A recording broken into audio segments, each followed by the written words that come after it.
Mau yang mana duluan dari 4?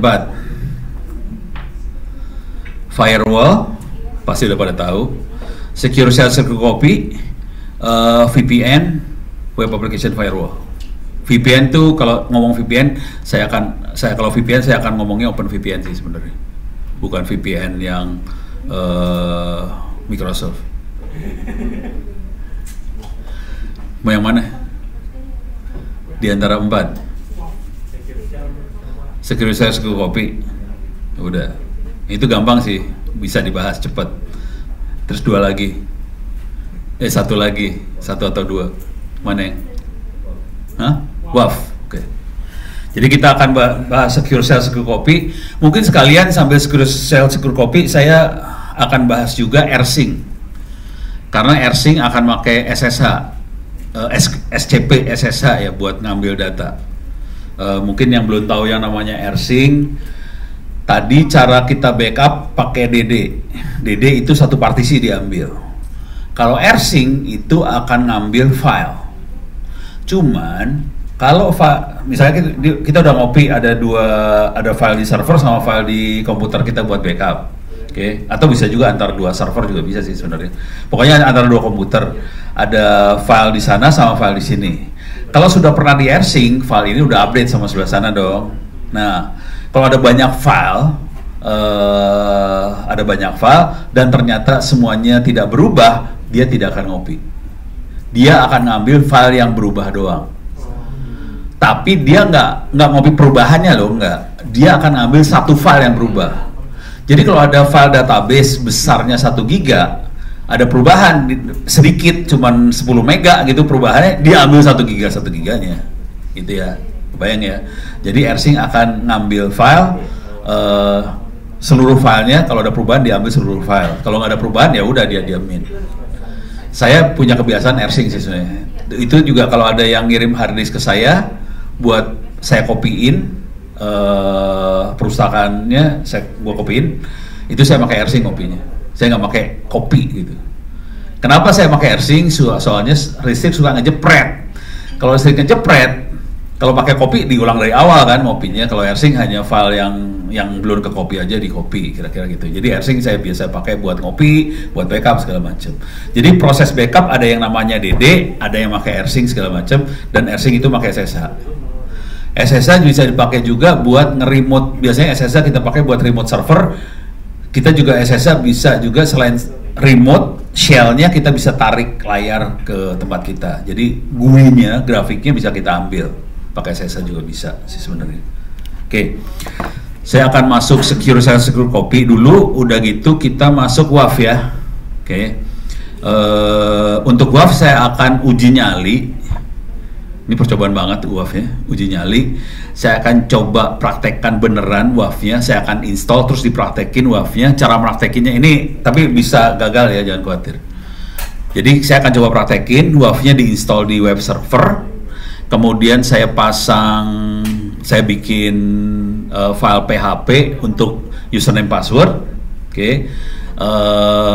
Nanti si WAF-nya kalau ada SQL injection atau apa ke file PHP itu, kalau WAF-nya detect, dia akan mutusin sambungan sih sebenarnya.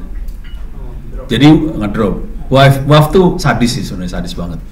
Kalau kita pasang WAF di sana, di server Apache web server, kalau kita ngaco apa-apa ke sana, sambungan putus. Jadi dia akan menyelamatkan.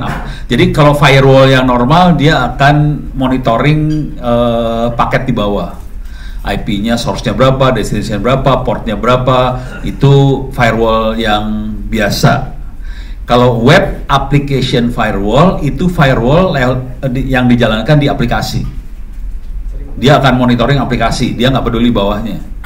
Jadi kalau ada SQL injection, cross-site setting segala macam, kita jalanin WAF, sambungan akan diputusin sama si WAF-nya di atas, gitu ya.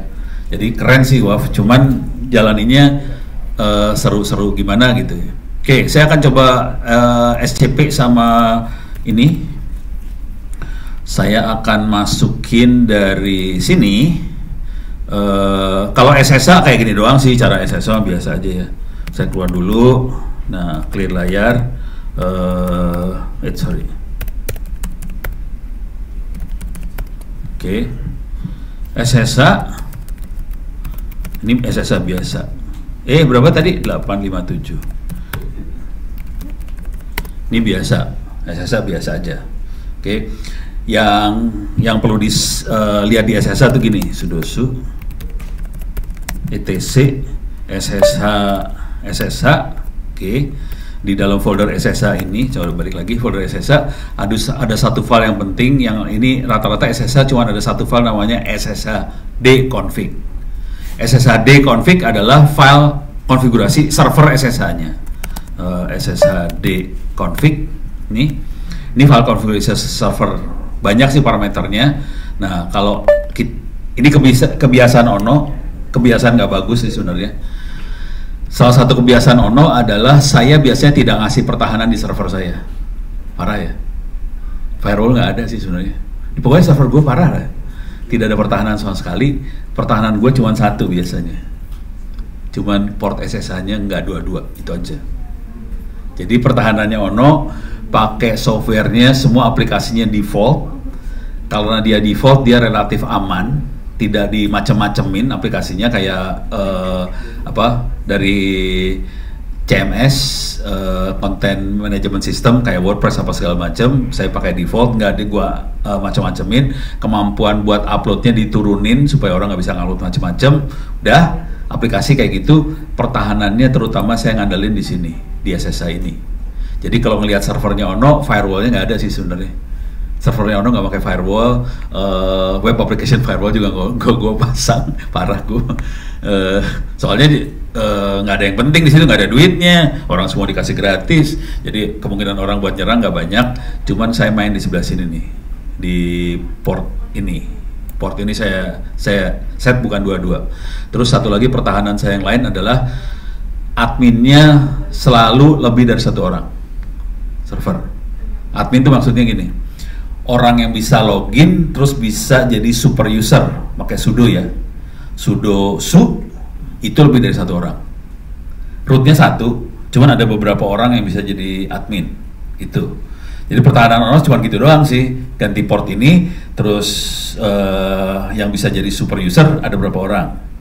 Ini saya dapat pengalaman nggak sengaja karena saya pegang teman-teman Telkom waktu itu ngasih ke komunitas opensource.telkomspeedy.com, bentuknya server open source itu. Terus kita pakai server itu buat wiki, buat sharing soal open source segala macam. Semua orang jadi pinter, ada e-learning apa segala macam di open source itu. Ya yang jadi masalah di situ Linux waktu itu bisa SSH root. Jadi SSH root at server tadi. Kalau yang sekarang Linux nggak bisa SSH ke root. Waktu dulu bisa SSH ke root, jebol. Gara-garanya kita kan masih goblok-goblok juga waktu itu kan.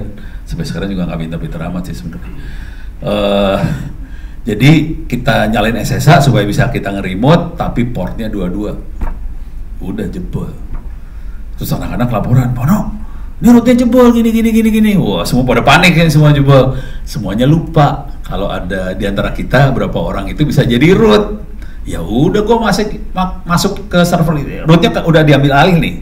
Kondisi root udah diambil alih sama hacker. Jadi hacker udah jadi root nih kan. Ya udah, kita masuk lagi aja pakai user biasa kan. Masuk ke biasa, sudosu kan, jadi root kan. Ganti aja password rootnya kan, selesai, aman. Udah gitu, gara-gara itu kita ganti aja nomor portnya, udah beres, selesai. Jadi kalau lu mau selamat, jangan pernah satu orang pegang server sebagai root. Berapa orang, udah gitu port yang penting-penting jangan dibikin standar lah, dikacauin.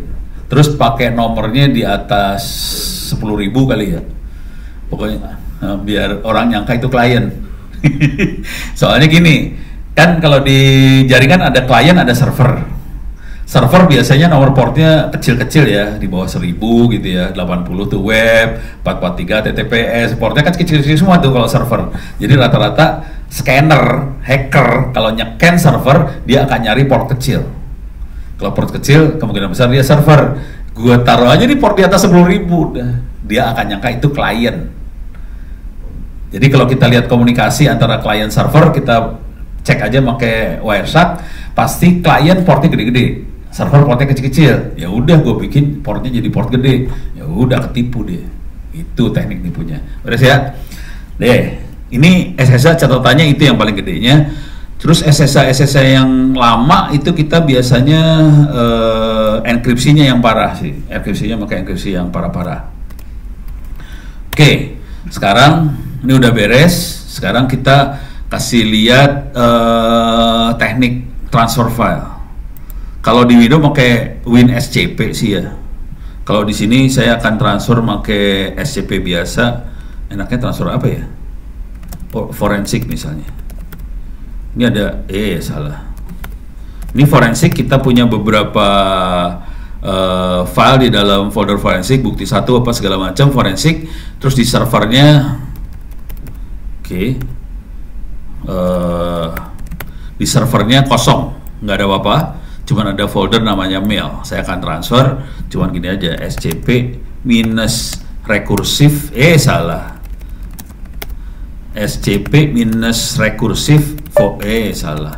Forensik kirim ke ono@192.168.857.2. Enter, kita kirim ke sana. Oke. Jadi ini ownernya masih root nih, nggak diizinin kekirim. Jadi harus kita ganti dulu sudo chmod -rf777 forensik 123456, kita kirim ke sana lagi.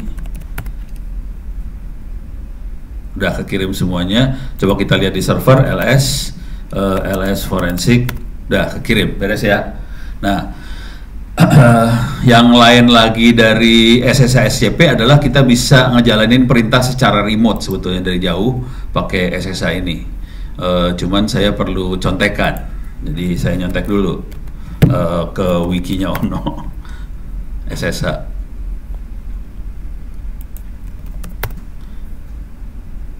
Mana nih SSH? Oke. Ini menjalankan perintah secara remote. Secara remote perintah. Jadi SSH servernya apa, perintahnya apa. Oke. Misalnya, dari sebelah sini. SSH 192.857, perintahnya misalnya, kalau gue pakai kutip mau nggak ya? Ini dulu ya, ls. Gue pengen nyoba kutip. Ini kelihatan ada folder forensik segala macam, ls forensik, mau nggak? Langsung keluar ls etc gitu, langsung keluar. Jadi kita bisa, SSH bisa nge-remote perintah ke sebelah sana, gitu ya. Kita bisa ngirim perintah, keluar hasil.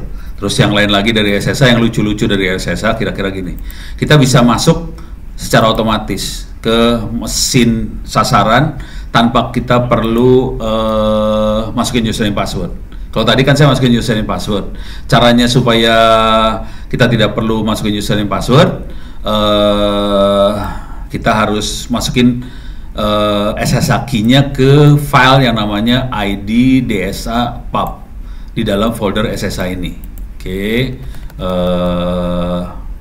Jadi saya akan bikin di lokal di sini. Enaknya gimana? Ngasih lihat. Oke, saya akan bikin di lokal sini, chmod ini dulu.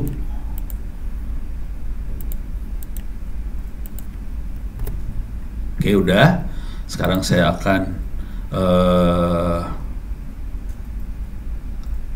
bikin ini. Coba saya lihat dulu ya.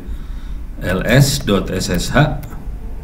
Cuman ada dua file ini, known host sama known host old. Oke, saya akan bikin DSA sama RSA-nya, pakai gain key lagi. Salah. Saya copyin, saya paste di sini. Dia akan bikin ke dalam SSH ID DSA, enter, nggak pakai password, saya masukin aja Oke, C masuk, terus RSA saya masukin juga. Oke, masuk. Jadi ini DSA RSA dimasukin. Sekarang saya harus copyin ini ke remote servernya itu. Oke, saya harus copyin cd.ssh. Di sini kelihatan ada file pub.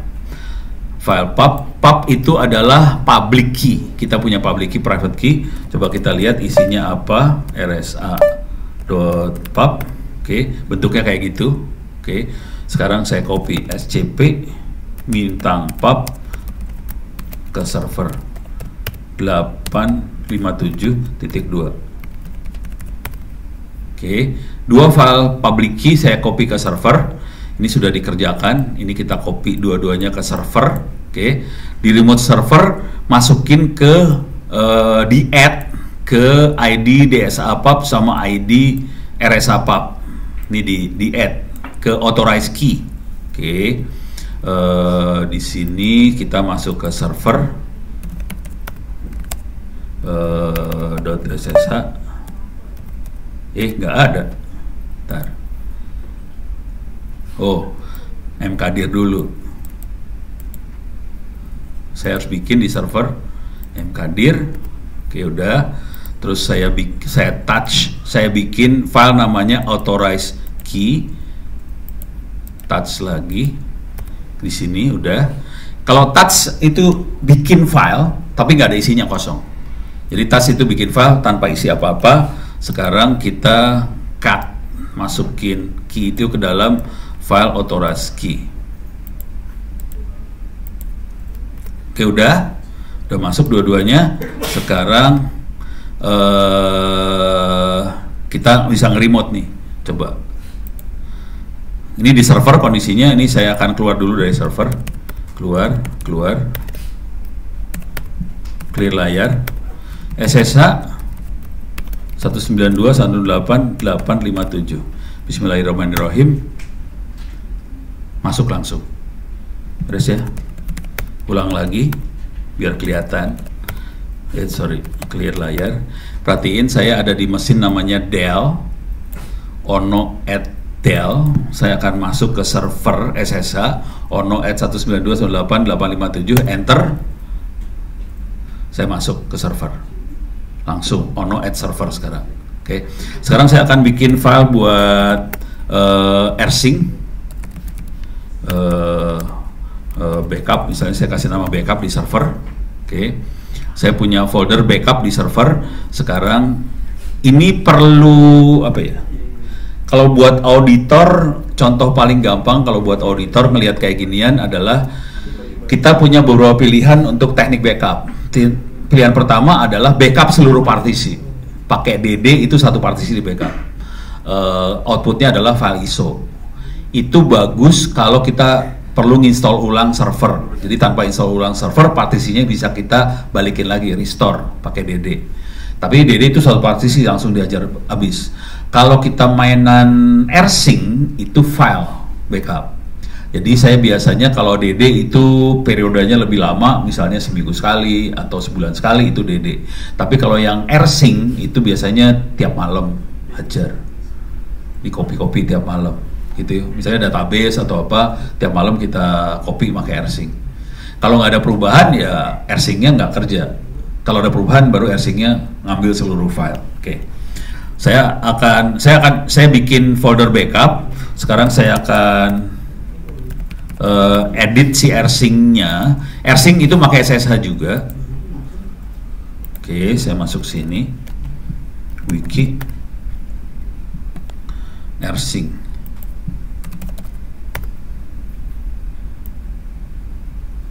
Ini caranya rsync local file ke remote file. Formatnya kayak gitu. Nah, kemudian di sini saya akan instalasi sama konfigurasi rsync. Rsync-nya sendiri biasanya sudah ada di dalam sistem operasi, cuman buat mastiin aja saya akan coba install rsync. Tapi sebenarnya ini nggak perlu, saya paste di sini. Biasanya udah nggak perlu sih. Rsync is the newest, sudah newest version, tidak akan dia komplain sambal lagi. Oke, Oke, udah, itu udah new. Untuk ngaktifin AirSync nggak susah, kita tinggal ngedit etc default AirSync, saya copy, nanti ada parameter AirSync enable true, saya akan AirSync enable true-nya diaktifin. Kondisi awalnya adalah AirSync enable-nya false, kita rubah jadi true deh. Jadi AirSync udah bisa aktif. Sekarang saya tinggal ngaktifin folder mana yang bisa jadi tempat AirSync. Saya copy aja ini etc airsyncd.conf. Oke, sekarang saya akan masukin ini, klik kanan copy, masukin ke sini. Oke, yang ini ngaco, share folder ini ngaco. Jadi kita bisa batasin maksimum ada berapa connection yang bisa connect. Udah gitu folder tempat AirSync-nya ada di mana, saya akan kasih tahu. Foldernya ada di home ono backup. Hurufnya besar tuh backupnya tadi saya tulisnya. Coba cek dulu. Jadi ini ada folder backup besar, adanya di home ono. Jadi kalau kita edit lagi, di sini dia. Dikenalnya sebagai backup. Jadi kalau saya AirSync backup, nanti diarahin ke home ono backup. Oke, cuman ownernya harus dibenerin nih ownernya. Paling gampang chmod -rf777 backup. Udah beres. Backupnya bisa dipakai. Sekarang kita lihat, bukan sulap bukan sihir, backup kondisi kosong. Kosong backupnya. Sekarang saya akan masukin dari sini. Saya bikin folder backup di komputer saya. Oke, cd backup. Saya akan bikin percobaan.txt. Ini percobaan.txt. Oke. Nah, kalau AirSync cuma gini doang. Tadi AirSync-nya udah di start belum? Saya start dulu AirSync-nya. Sudo etc init.d AirSync restart. Password. AirSync-nya restart. Coba ulang lagi biar pasti aja. AirSync-nya udah di restart. Sekarang saya coba dari sebelah sini. AirSync minus update rekursif. Update rekursif AirSync /192.168.857 backup. Nah, di situ slashnya backup karena kita sudah konfigurasi di AirSync bahwa kalau ada nama itu backup akan dikirim ke /home/ono/backup. Backup besar ya. Salah. Harus gini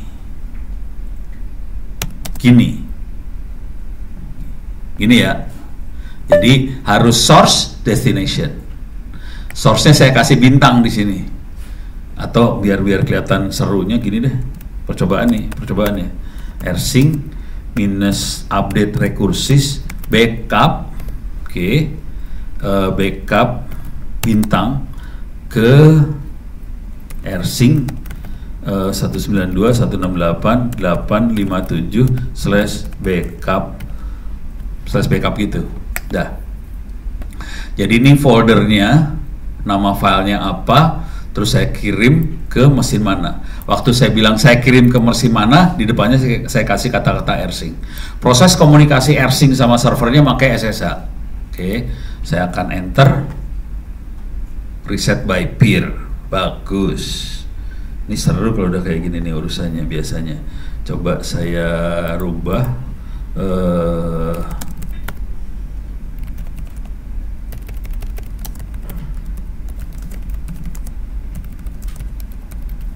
Seluruh ono saya 77-in nih.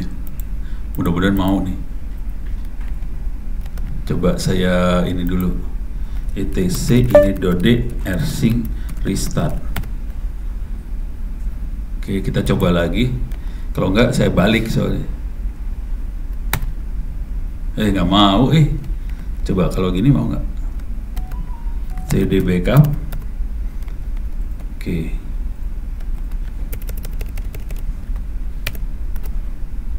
connection, nggak mau connect, mahanya, coba nggak mau, coba kalau saya ganti CD ono backup tes, saya balikin ya, ini percobaan dari sana ke sini.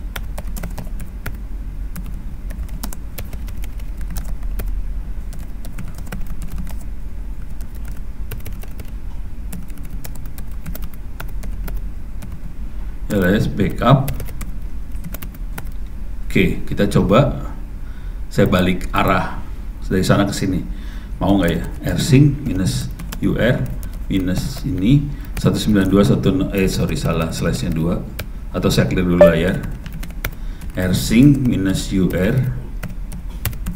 minus rsync 192.168.857 backup bintang dikirim ke home ono backup. Oh, tadi salah format, berarti formatnya bukan kayak gitu perintahnya.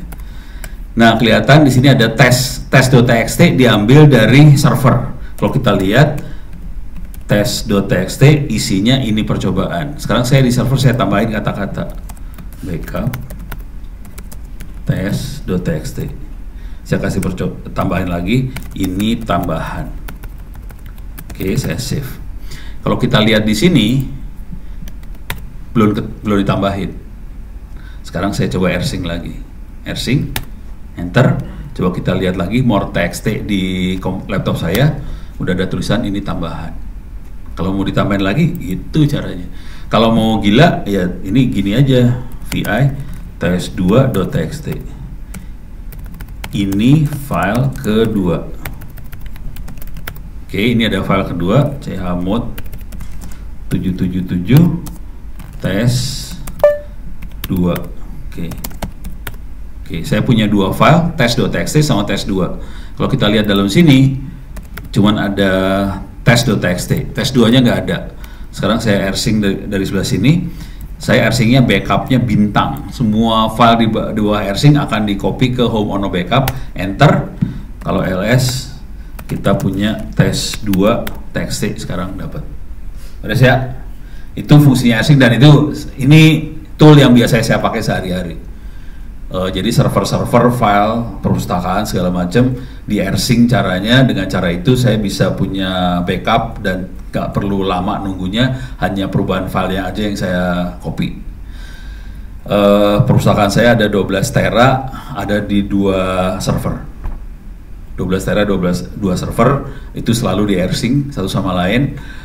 Kemudian file data saya, kerjaan segala macam ada di 3 hard disk, semuanya di rsync.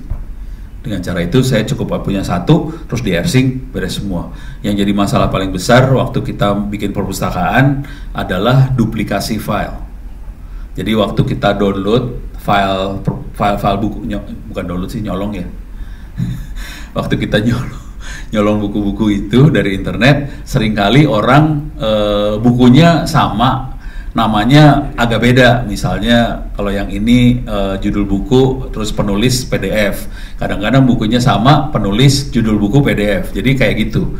Itu banyak banget tuh yang kayak gitu-gitu, orang sharing kayak gitu kan banyak, kebalik-balik. Kepaksa saya harus jalinin buat delete file duplikasi gitu. Jujur saya kemarin waktu awal saya jalanin, saya sampai ngedelete sekitar 500 giga duplikasi file, itu 500 giga itu. Jadi setengah hard disk itu isinya file duplicate, saya delete bersih. Sekarang udah nggak ada duplikasi. Itu beres ya. Sampai sini dulu. rsync ada pertanyaan? Nggak ada, aman? Ya. Pernah ada celah nggak di rsync? Bisa apa? Kan itu kan pakai SSL ya. Misalkan SSL-nya pakai standar settingan dulu default port 22, akan jadi celah. Kalau portnya diganti, ini jadi sarannya portnya diganti sih. Kalau keluar ya, ganti port. Nah nanti di rsync-nya ada tambahin minus p apa gitu. Ada caranya sih. Ntar gue nggak hafal karena Oh, ini dia. Mana tadi? Ini dia. Nih. Nomor portnya diganti. Ditambahin minus-minus RSH, SSH apa segala macam. Jadi ditambahin perintah seperti ini. Gitu ya. Jadi lebih secure lagi. Gitu. Ada lagi? Ya. Kalau ersing kan ngopi yang masih belum ke kopi gitu Pak, sebagian yang jadi ngesing sama. Maksudnya dia akan ngopiin file yang dalamnya berubah. Ya. Tapi kalau misalnya yang sebelahnya kehapus, yang sebelahnya hapus juga nggak Pak? Maksudnya sebelah kehapus gimana maksudnya? Misalnya ada dua server gitu Pak ya, source-nya itu datanya dihapus, yang sebelahnya hapus juga nggak? Source-nya datanya hilang Pak. Ketika ersing lagi, Oh, ya enggak lah. Ersing kayak ngopi file aja. Oh, jadi kalau cuma penambahan aja ya Pak ya? Iya, file sana nggak di-delete. Bisa itu dihapus, cuma harusnya ditambahin hak kalau nggak salah. Oh, tambahin hak. Oh, bisa. Bisa. Jadi itu. Oh gitu, gue baru tahu juga. Keren. Ada kebutuhan buat jalanin continuous integration, terus continuous deployment. Kan dibuat bisa ke Jenkins misalkan, terus itu di copy ke target deployment. Itu pakai asing kan gitu, maksudnya supaya jalan konten gitu. Iya itu bisa. Jadi yang source-nya dibuang. Iya, jadi maksudnya kan ngepul dari ngambil dari source. Kan, jadi di sini sama source sama nih, selesainya kan sama. Terus kan bisa di source misalnya udah di delete kan. Ya, udah ada yang delete. Nah, terus di target sebenarnya masih ada tuh. Oh. Nanti yang target tuh ke delete juga. Pakai minus A ya? Minus A kalau nggak salah ya target. Oh, tar. Gue jarang ngerjain yang kayak gitu tuh. Keren juga lu cerita lu.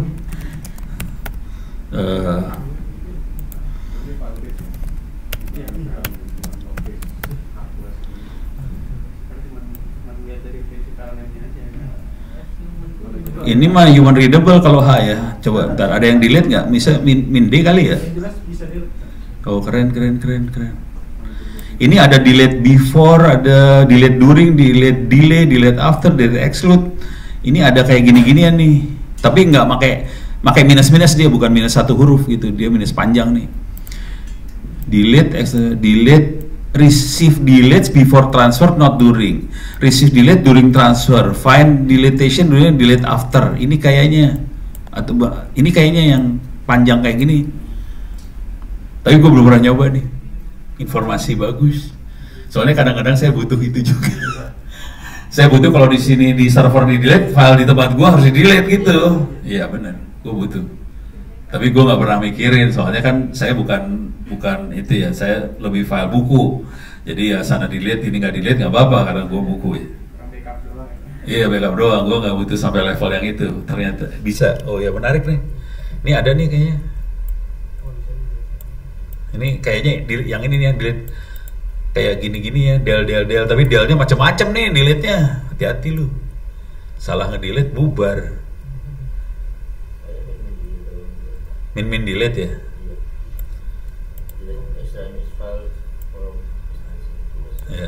Ya lu coba aja. Atau kita coba ya, percobaan. Kayak tahu bener apa salah. Ini ada, kita coba minus delete ya. Percobaan minus delete. Percobaan. Minus delete ya. Kita coba ya. Di sini ada file text 2 sama teks. Di sini ada ada tes 2 sama teks. Sekarang gue akan delete di servernya, remove misalnya tes tinggal satu, tes 2 ya. Oke, sekarang kita coba. Kondisinya udah di remove nih. Ini saya giniin, bismillahirrahmanirrahim. Tambahin apa tadi? Min delete ya. Di depan, di belakang? Di depan kali ya? Gue kagak tahu lah. Delete. Mudah-mudahan bener ya. Bismillahirrahmanirrahim. Enter. Mampus lu. Masih ada. Coba min delete. Apa lagi perintahnya tadi? Coba satu-satu dah. Gue suka ngeror kayak gitu jadi orang.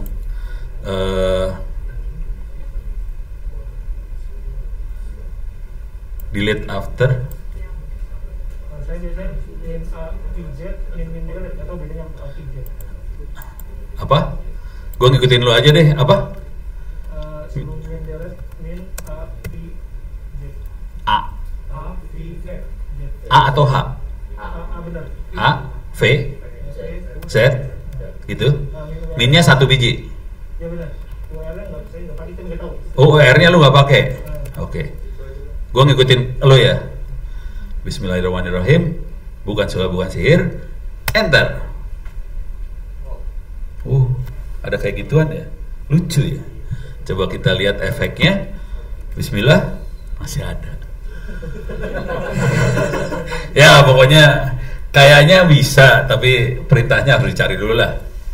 Nah, gue perlu contekan, gue kagak tahu. Ya, gitu ya. Ada lagi? Aman ya? Sekarang kita akan coba masuk ke, sekarang udah, anjir itu udah jam segini. Waduh. Ya udah. Baterai masih ada, gue masih bisa ngomong, jangan macam-macam lo ya.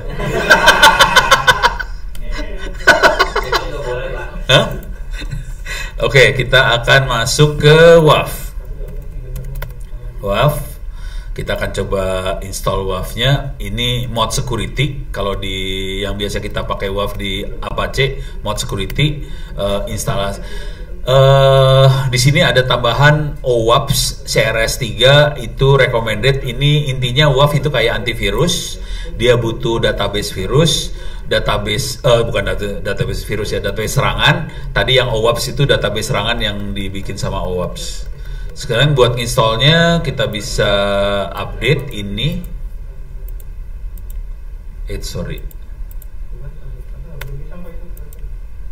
Cuman ini gue nggak yakin gue bisa kerjain di sini nih.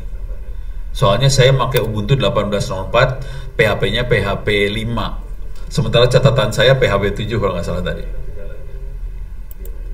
Ini kan PHP 7 semua nih. Jadi gue nggak yakin bisa jalan. Oh dia 5 dan 7 di sini gelo. Ini ada 7, ada 5. Kita coba aja ya. Ini percobaan, nggak yakin bisa.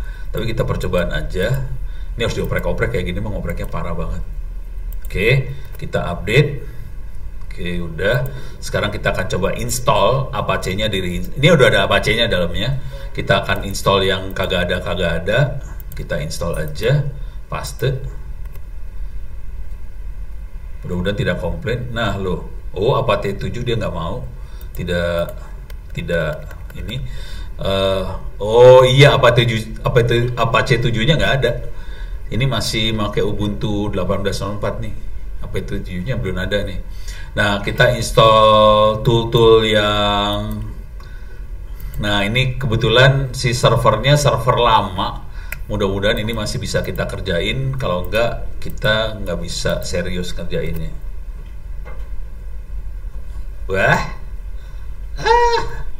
Ini nggak keinstall satu. Pakai doa. Tapi itu bukan mod security-nya. Nah ini mod security-nya kayak gini doang. Lib Apache 2 mod security CRS. CRS itu database serangannya ada di CRS, bawaannya mod security. Kalau mau ditambah, kita bisa tambah CRS yang dari OWASP. Nggak bisa. Lib Apache 2 mod security-nya nggak kebaca. Dia ngambil dari repository lain nggak sih?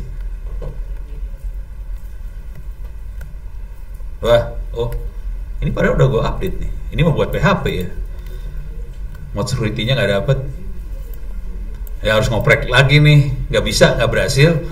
Gue waktu itu saya berhasil nginstall, tapi lupa saya di sistem operasi apa.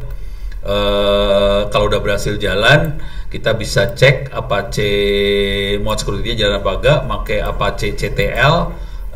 Kita grab kalau ada kata-kata security. Coba saya cek dulu. Jadi security udah masuk belum ya? Clear layar.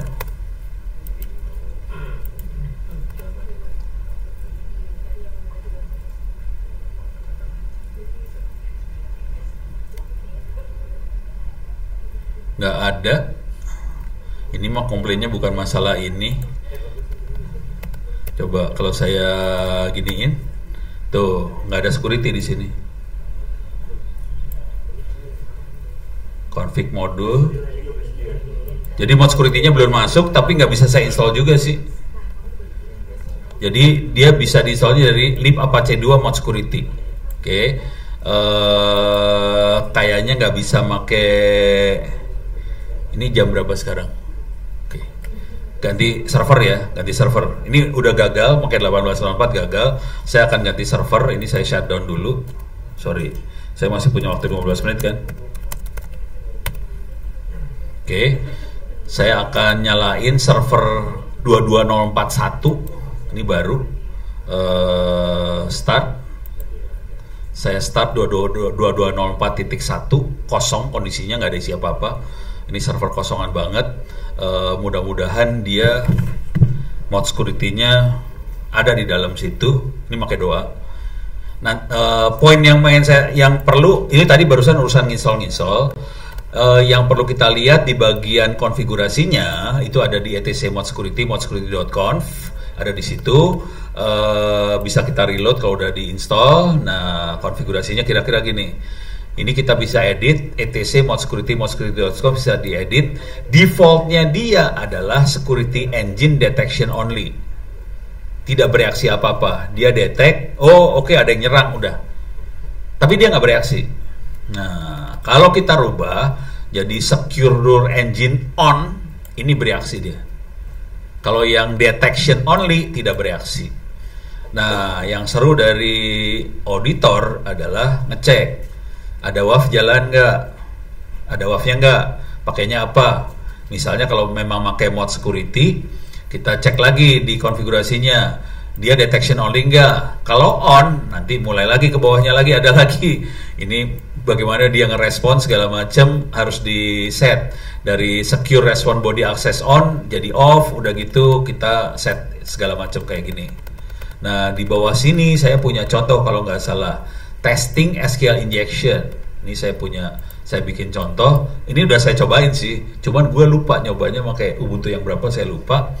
Kita bisa bikin file PHP, login PHP, ditaruh di web, bisa masuk ke MySQL, password 123456. Nah, ini kira-kira kayak gini. Dia akan post username password di sini, dia connect ke database-nya untuk user root password ini. Database-nya sampel, kita masuk. Dan ini mah script PHP-nya. Untuk nyerang, ini database-nya, kita bisa masukin username sama password. Di sini username, ini password, username, password. Dah. Setelah database beres, PHP-nya beres, di sini proses nyerangnya di sini. Kita nyerang. Nah, kalau yang normal invalid ini. Kalau kita melakukan SQL injection, kasih perintah-perintah seperti ini, putus, sambungannya putus, asli. Jadi caranya kita bikin PHP, bikin database, masukin di dalam database username password yang kita mau, terus kita coba SQL injection, bereaksi nggak si mod security-nya. Jadi kalau mod security-nya bereaksi, putus dia.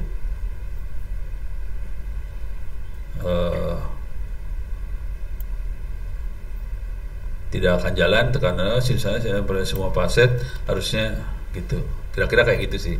Oke, ini waktu tinggal 10 menit. Mati lu. Kita coba ya, dikit ya, kita percobaan dikit, mudah-mudahan bisa. Ini kondisi jalan, ini masuk. Tapi ini tinggal 10 menit ya. Oke, 1 2 3 4 5 6 if config. Wah, if config belum saya install lagi. IPA. Waduh, salah. Shutdown. Ini saya pakai NAT. Semprul dasar. Saya rubah dulu. Ininya jaringannya pakai NAT. Ini networknya pakai NAT. Saya rubah jadi bridge. Oke. Karena IP-nya saya lihat tadi IP-nya 10 sekian, berarti pakai NAT. Saya rubah jadi bridge supaya dari komputer saya bisa masuk. Saya start lagi, kondisinya kosong. Start lagi, saya masukin lagi. Sekarang udah posisinya bridge, mudah-mudahan bisa masuk. Kalau masuk nanti kita akan coba cepat install semuanya tadi ya. Oke. Ini masuk.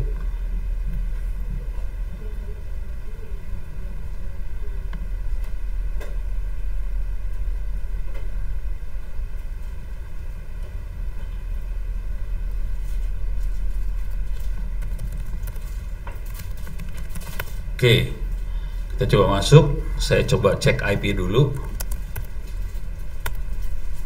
IP-nya adalah 8164. Oke, saya akan masuk ke 8164. Oke, salah. 165. Ya, salah. 165. Ya, yes. 123456. Oke, masuk. Sudo masuk. apt update. Oke, sekarang saya akan coba install. Mudah-mudahan berhasil ya. Ini saya tambahkan repository buat PHP. 10 menit nih, 9 menit. Stres. Situ mah enak liatin ono stres ya. Tapi paling nggak udah kebayang dulu ya apa yang akan dikerjain. Kita mengerjakan kedelay sama jaringan nih. Ini kagak ada gerakan apa-apa di sini. Alah. Cepetan dong.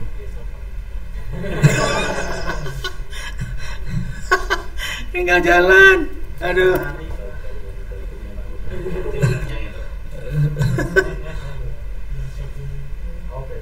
Oke. Saya tambahin repository buat PHP supaya PHP 7 apa 5 masuk. Enter. Oke, masuk. Sekarang saya akan apt update. Lama ya. Lama Come on. Cepetan. Cepet. Aduh.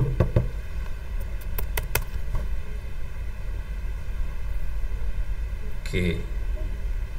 Masuk. Paste lagi. apt tadi udah ya? Oh belum. apt update. Sekarang saya akan install semuanya. Klik kanan copy. Masuk sini. Paste. Yes. Oke. Sekarang saya udah lagi nginstall. Saya juga harus nginstall XML segala macam harus install.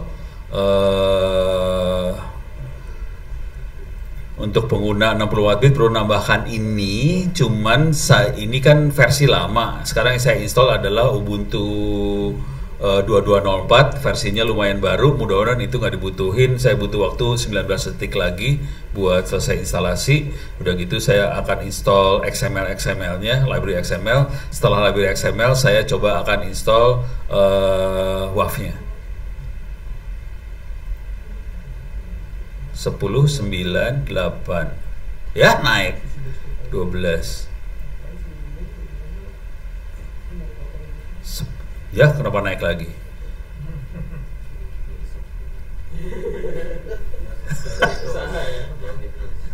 Sepuluh, 9.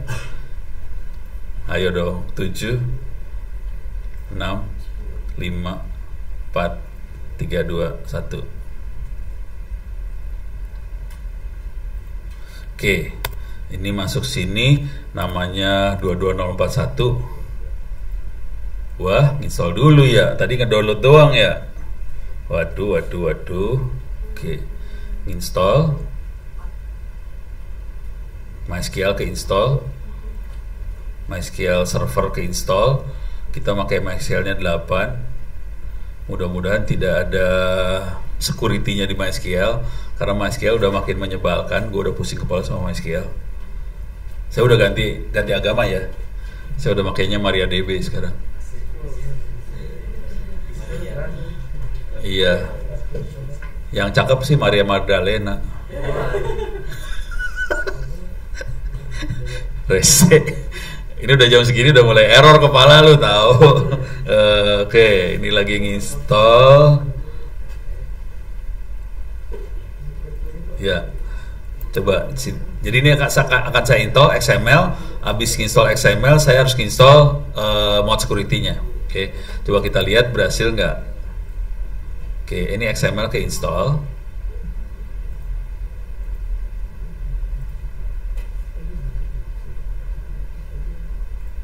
cepat,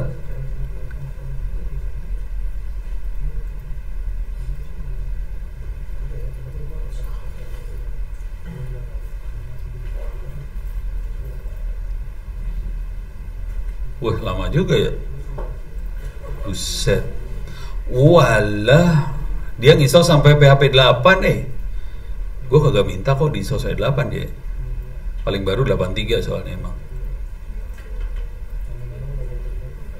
buset, banyak banget ya.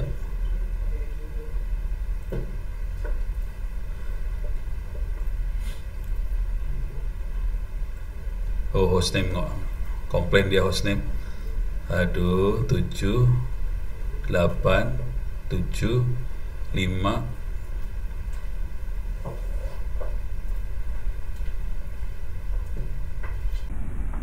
Buset.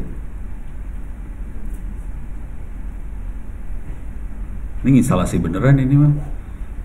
Serius amat hidupnya. Padahal bakal gua delete ujungnya sih. Udah, kenapa sih? Aduh. Halah. Aduh. Dovecot keinstall juga. Dovecot tahu buat apa? Tahu Dovecot buat apa? DOVECOT. Nggak tahu.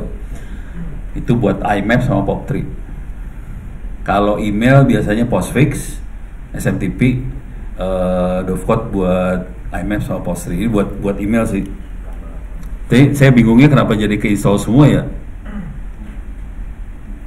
Sadis sih, installnya parah banget. Nah ini MySQL mulai diinstal ITC-nya. Wow.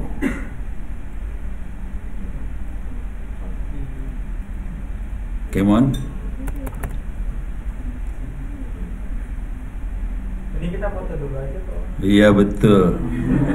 Ya, sambil nunggu kita foto aja ya. Fotonya di dalam di luar? Di luar aja. Oh ya udah. Ya udah foto. Sambil bawa tas ya?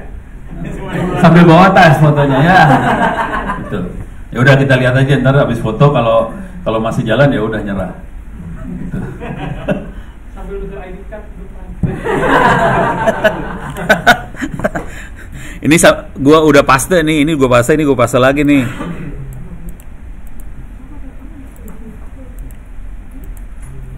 Deh. Ya, foto. Come on.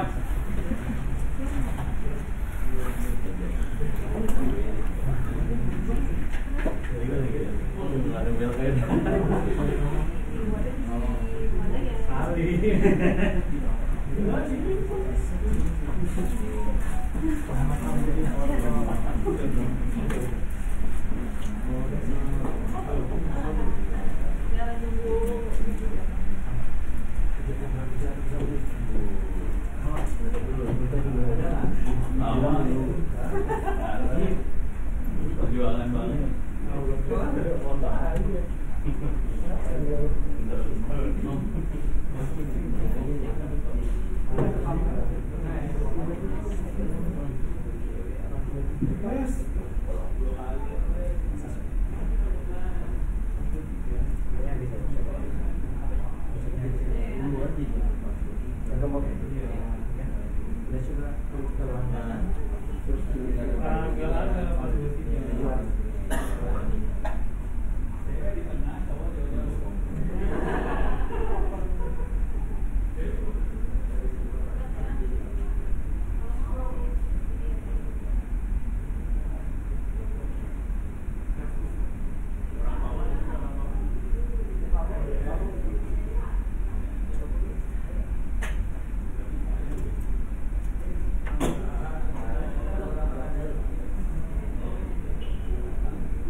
ini suka keluar sendiri, begitu hilang bebas masuk lah.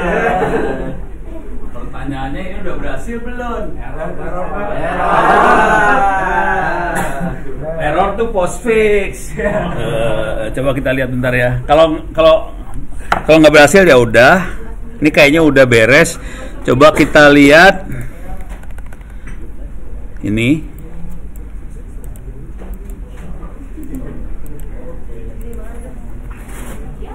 Nggak bisa. Nggak ada. Security modulnya kagak ada. Coba.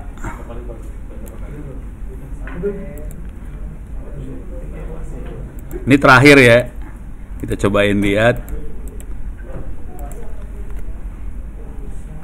Nggak ada. Maaf. Gagal. Usaha gagal. Ya udah. Tapi paling nggak kebayang bahwa ada makhluk ini. Pada zaman dulu kala orang berhasil nginstall, berhasil jalan, cuman sekarang gagal total. Oke. Kita